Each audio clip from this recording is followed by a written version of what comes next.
రాజ్యాంగం కల్పించిన సామాజిక న్యాయం సమానత్వం సిద్ధాంతాలపై విద్యార్థులకు అవగాహన ఉండాలన్నారు మాజీ central information commissioner professor Madabhushi Sridhar. Ambedkar university vice chancellor Ghanta Chakrapani కూడా ఈ కార్యక్రమంలో పాల్గొన్నారు. భారత రాజ్యాంగంలో పొందుపరిచిన లౌకిక తత్వం, వాక్ స్వాతంత్ర్యం వంటి అంశాలు దేశ సమగ్రతకు, ఐక్యతకు పునాది వంటివన్నారు ప్రొఫెసర్లు. హైదరాబాద్లోని డాక్టర్ బిఆర్ అంబేద్కర్ ఓపెన్ యూనివర్సిటీలో రాజ్యాంగ దినోత్సవ వేడుకల్లో నిర్వహించారు. ఈ వేడుకల్లో professor Madabhushi Sridhar, Ambedkar university vice chancellor Ghanta Chakrapani పాల్గొన్నారు. రాజ్యాంగం వచ్చి 75 సంవత్సరాలైంది. 75 సంవత్సరాల తర్వాత కూడా మనం సెలబ్రేట్ చేసుకుంటున్నాం. సెలబ్రేట్ చేసుకోవాలి, తప్పులేదు. కానీ వాటిని అర్థం చేసుకోవడం ముఖ్యం. మన అంబేద్కర్ గారు అన్నట్టు ఆ చేతిలో ఉన్న పుస్తకాన్ని ఓపెన్ చేసి చదవాలి అని, కనీసం ప్రియాంబుల్ అన్నా చదవండి అని చెప్తూ నేను దానికి సంబంధించిన అనేక విషయాలు తెలుసుకుంటూ ఉంటే మన రాజ్యాంగాన్ని రక్షించుకునే అవకాశం కూడా ఉంటుందని చెప్పడానికి నేను మీకు శుభాకాంక్షలు చెప్తున్నాను. చేంజ్ మనం ముందుగా ఓటర్స్ వేసేవాళ్ళుగా ఉండేవాళ్ళు దేశానికి మొత్తం 100% ఓట్లు వచ్చేది వచ్చిన రోజున అందరి ఓట్లు మనకు దాని ద్వారా మన పరిపాలన ఏర్పాటు జరిగితే నేను అనుకుంటాను అది చాలా గొప్ప రోజు అయిపోతుందని నేను అనుకుంటాను. అటువంటి గొప్ప రోజులు ఎన్నో కావాలని కోరుకుంటున్నాను. యువకులందరూ నాకు చెప్పే మీ రెస్పాన్సిబిలిటీ ఏమిటంటే, మీరు కనీసం what is happening in this country అనేది చదువుకోవాలండి, తెలుసుకోవాలండి.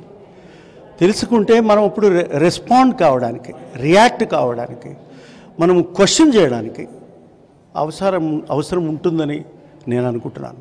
మీకు ఉన్న ఒక్క గొప్ప ఆర్టికల్ ఒకటి ఉంది, 19(1)A అని ఒకటి ఉంది. ఆ 19(1)Aని మనం కనుక అమలు చేయగలిగితే, అర్థం చేసుకుంటే, వాడుకుంటే, క్వశ్చన్ చేస్తూ వస్తే మీరు రాజ్యాంగాన్ని రక్షించుకునే వాళ్ళే అవుతారు. అమల్లోకి వచ్చి 75 సంవత్సరాలు పూర్తయినటువంటి సందర్భంగా, అదేవిధంగా ప్రతి సంవత్సరం కూడా ఈ రోజును మేము భారత రాజ్యాంగ దినోత్సవంగా డాక్టర్ బిఆర్ అంబేద్కర్ ఓపెన్ యూనివర్సిటీలో జరుపుకుంటాం.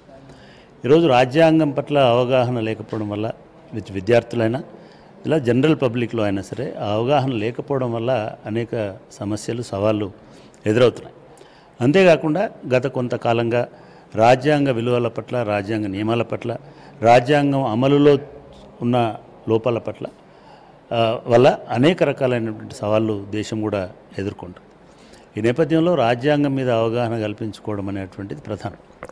అందులో భాగంగా రాజ్యాంగ పీఠికకు సంబంధించినటువంటి విశిష్టతను తెలుసుకోవడం, దాన్ని అమలు చేసుకోవడం కోసం ప్రతి ఒక్కరు ప్రయత్నం చేయడం అనేటువంటిది చాలా ముఖ్యమైనటువంటిది.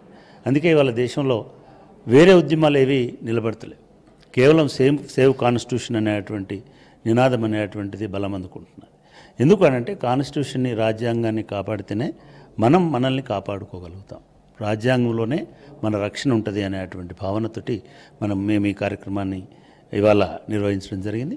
దీనిలో శ్రీధర్ గారు, మాడభూషి శ్రీధర్ గారు చాలా చక్కగా ఇవాళ కాన్స్టిట్యూషనల్ క్రిమినాలిటీ అనేటువంటి అంశం మీద, అంటే రాజ్యాంగం ఏ రకంగా క్రిమినలైజ్ అవుతున్నది, రాజ్యాంగం అమలు చేసేటువంటి వాళ్ళు ఎటువంటి నేర ప్రవృత్తితో ఉంటున్నారు, లేదా కాన్స్టిట్యూషన్లో ఉన్నటువంటి లొసుగులు, లేదా కాన్స్టిట్యూషన్ అడ్డం పెట్టుకొని ఎట్లా కొన్ని మతాల వాళ్ళని, కులాల వాళ్ళని, జాతుల వాళ్ళని ఎట్లా అణచివేస్తున్నారు అనేటువంటిది ఇది సర్వత్రా నెలకొన్నటువంటి భావన. కాబట్టి దాని మీద ఒక చర్చ జరగాలనేటువంటి ఉద్దేశంతో ఇవాళ ఈ లెక్చర్లో వారు దాన్ని ప్రస్తావించడం జరిగింది.